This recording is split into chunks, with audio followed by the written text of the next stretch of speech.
जय माता दी। जय श्री कृष्णा भक्तों। आप सभी भक्तों को मंगल। आज आपका दिन मंगलमय हो। श्री कृष्ण गोविंद हरे मुरारी, हे नाथ नारायण वासुदेवा। आज मार्गशीर्ष मास का पहला पावन प्रभात है। यह दिन केवल एक नए महीने की शुरुआत नहीं, बल्कि एक नई भक्ति यात्रा का आरंभ है। जहाँ कार्तिक मास की भक्ति अब ज्ञान और श्री कृष्ण प्रेम में बदल जाती है, कार्तिक मास में हमें इस भक्ति का दीप दिया जाता है। अब मार्गशीर्ष मास हमें ज्ञान और प्रेम का प्रकाश देगा। हे प्रिय भक्तों, अब मार्गशीर्ष मास प्रारंभ हो गया है। ये महीना भगवान श्री कृष्ण को अत्यंत प्रिय है। इस मास में कथा सुनने और हरि नाम जप करने में मन को शांति मिलती है, घर में सुख समृद्धि बढ़ती है और जीवन में भक्ति और तथा ज्ञान दोनों का संगम होता है। शास्त्रों में कहा गया है कि भगवान की कथा सुनना ही सर्वोत्तम तप है। मार्गशीर्ष मास में कथा श्रवण करने से जन्म जन्म के पाप नष्ट हो जाते हैं, मन पवित्र होता है और जीवन में सुख शांति तथा समृद्धि का वास होता है। जो भक्ति मार्गशीर्ष मास में प्रतिदिन कथा सुनते हैं, उनका मन भगवान श्री कृष्ण के चरणों में स्थिर हो जाता है। हे नाथ नारायण, आप ही जगत के पालन करता, संहार करता और करुणा के सागर हैं। आपकी महिमा तो अनंत है। आपकी भक्ति ही जीव का सच्चा सौभाग्य है। हम आज आपके चरणों में अपनी बुद्धि, वाणी और मन समर्पित करते हैं कि यह कथा हमारे जीवन में प्रकाश का दीप बनकर चले और हमारे अंतःकरण को आपके प्रेम से आलोकित करे।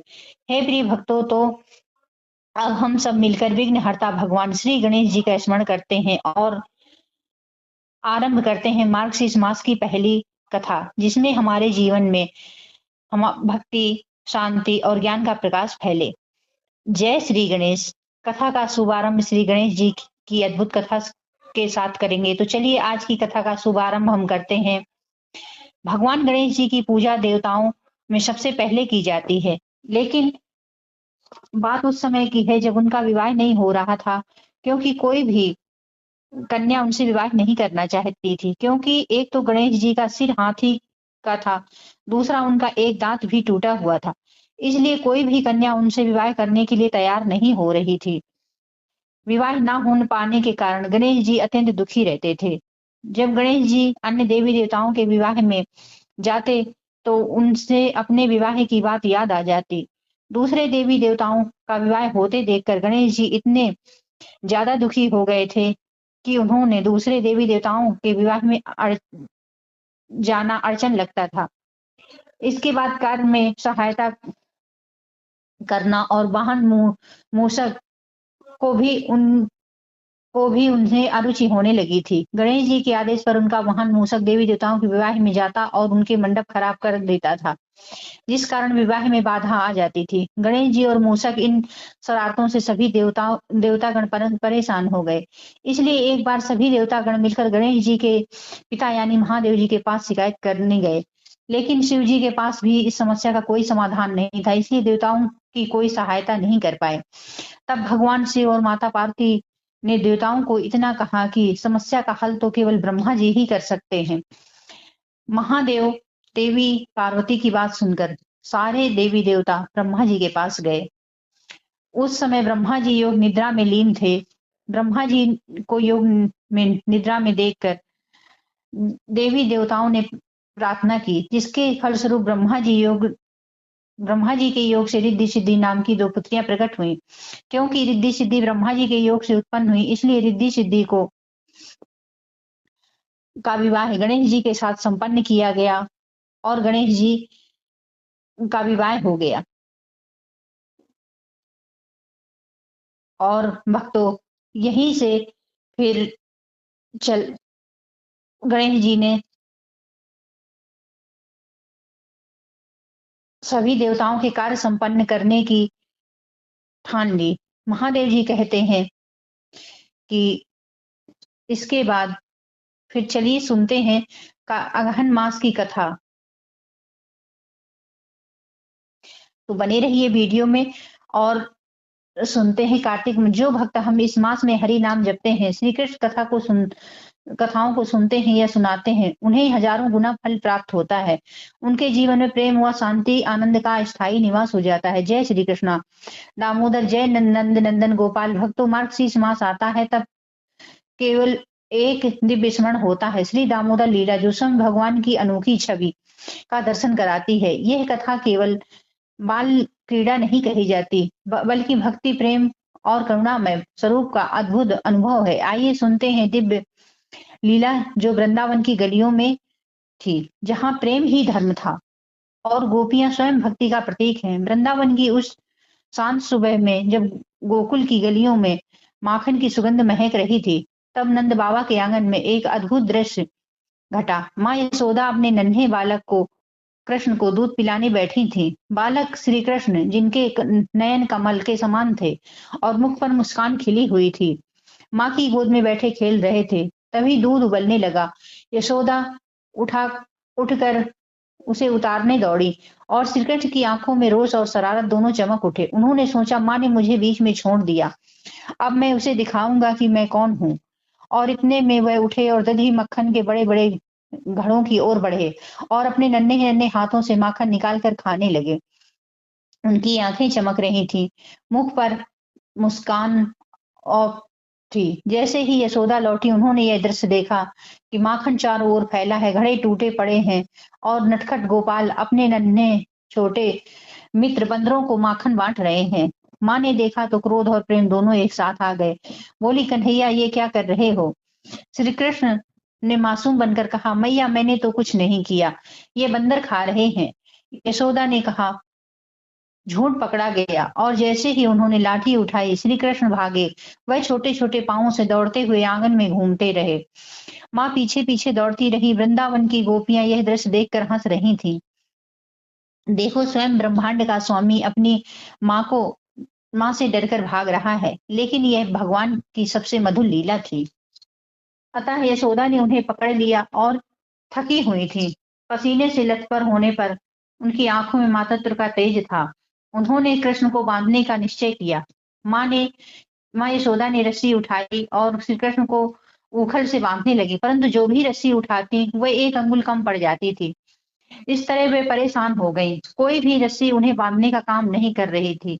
वे 3, 4, 5 सभी रस्सियों को जोड़ करके इकट्ठा करके बांधने लगी, फिर भी वह रस्सी 2 अंगुल छोटी ही पड़ गई।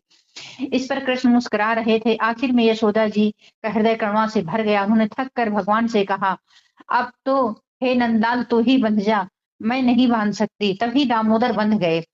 और भक्तों, यही क्षण था भगवान का जो संपूर्ण ब्रह्मांड के स्वामी हैं, अपनी भक्त के प्रेम में बंध गए। यह 2 अंगुल का रहस्य ही दामोदर नाम का सार है।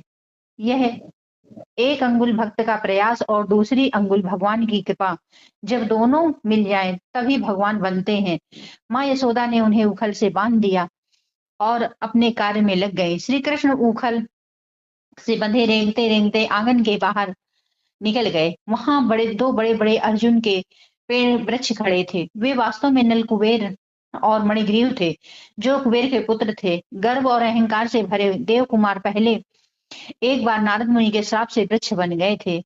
नारद जी ने कहा था, हे कुमारों, जब श्री कृष्ण स्वयं धरती पर अवतार लेंगे तभी तुम्हारा उद्धार होगा। अब वह समय आ गया था। श्री कृष्ण ने उखल घसीटते हुए उन दोनों वृक्षों के बीच से खींचा और जैसे ही उखल फंसा, उन्होंने बलपूर्वक खींचा। दोनों वृक्ष गिर पड़े और उनसे नल कुबेर और मणिग्रीव दोनों दिव्य पुरुष प्रकट हुए। उन्होंने हाथ जोड़कर प्रणाम किया और हे नाथ नारायण वासुदेवा, आपके दर्शन से हम मुक्त हुए। हमें हमारे अहंकार से छुड़वाने के लिए धन्यवाद। भगवान मुस्कुराए और बोले, स्मरण रखो, अहंकार ही बंधन है और प्रेम ही मुक्ति है। इतना कहकर वे अंतर्ध्यान हो गए। यशोदा ने जब यह देखा तो दौड़ी और अपने बालक को गले से लगा लिया। उनकी आंखें अश्रुओं से भर गईं, मुख पर अपार स्नेह था। उन्होंने कहा, मेरे लाला, तू तो सर्वस्त्र है, मेरे जीवन का परम अर्थ है। कृष्ण ने भोलेपन से कहा, मैया अब मैं बच्चा बनूंगा, अच्छा बच्चा बनूंगा। और यशोदा जी ने मुस्कुराकर उन्हें चूमा। उस क्षण गोकुल में ऐसी शांति फैली, वृक्ष पशु पक्षी सब मौन होकर प्रेम में डूब गए। भक्तों, यह श्री दामोदर लीला केवल कथा ही नहीं, एक शिक्षा है कि भगवान को तर्क तप से नहीं, केवल प्रेम और भक्ति से बांधा जा सकता है। माँ यशोदा डंडा भगवान को नहीं बांध सका। माँ यशोदा का डंडा भगवान को नहीं बांध सका, पर उनके आंसुओं ने उन्हें बांध लिया। इसलिए यह लीला का नाम दामोदर अर्थात जो उदर कमर में रस्सी से बंध गए पड़ा। इसलिए शास्त्रों में कहा गया है, न्यायम आत्मा प्रवाचनेन लाभ्यो न मेधायो न बहुना सुतेन यमे शरत तेन लाभ्याम। अर्थात भगवान को ज्ञान और कर्म से नहीं, केवल प्रेम से पाया जा सकता है। इसलिए भक्तजन जब दामोदर मास या मार्गशीर्ष मास में दीप जलाते हैं और नमामिश्वरम सच्चिदानंद स्वरूपम लसात तो कुंडलम गोकुले भ्राजनम स्रोत का पाठ करते हैं, तो उसी प्रेम को याद करते हैं जिसने स्वयं भगवान को बंधन में बांधा था और भगवान प्रेम के वशीभूत होकर माँ यशोदा के साथ वही बाल लीला करने लगे। यह कथा हमें सिखाती है कि हम चाहे कितने भी पापी क्यों ना हो, यदि हमारी भक्ति सच्ची है तो स्वयं भगवान हमारे पास आकर कहते हैं, वत्स तू मेरा है। जैसे माँ यशोदा का हृदय पिघल गया और श्री हरि का हृदय अपने भक्त के प्रेम में पिघल जाता है। इसलिए हे भक्तों, मार्गशीर्ष या कार्तिक मास में दामोदर भगवान की पूजा और दीपदान दामोदर अष्टक का पाठ अवश्य करें। यह मास केवल पूजा का नहीं, प्रेम को जगाने का मास है। जो व्यक्ति दीप जलाकर दामोदर भगवान की आरती करता है, उसके जीवन में अज्ञान और पाप का अंधकार सदा के लिए मिट जाता है। यही लीला जो बताती है कि प्रेम शुद्ध हो तो भगवान भी बालक बनकर भक्ति की गोद में खेलते हैं। इति श्री दामोदर लीला कथा समाप्त। भक्ति ही बंधन है और प्रेम ही मुक्ति है। जय श्री दामोदर, जय श्री गोपाल, जय श्री कृष्णा।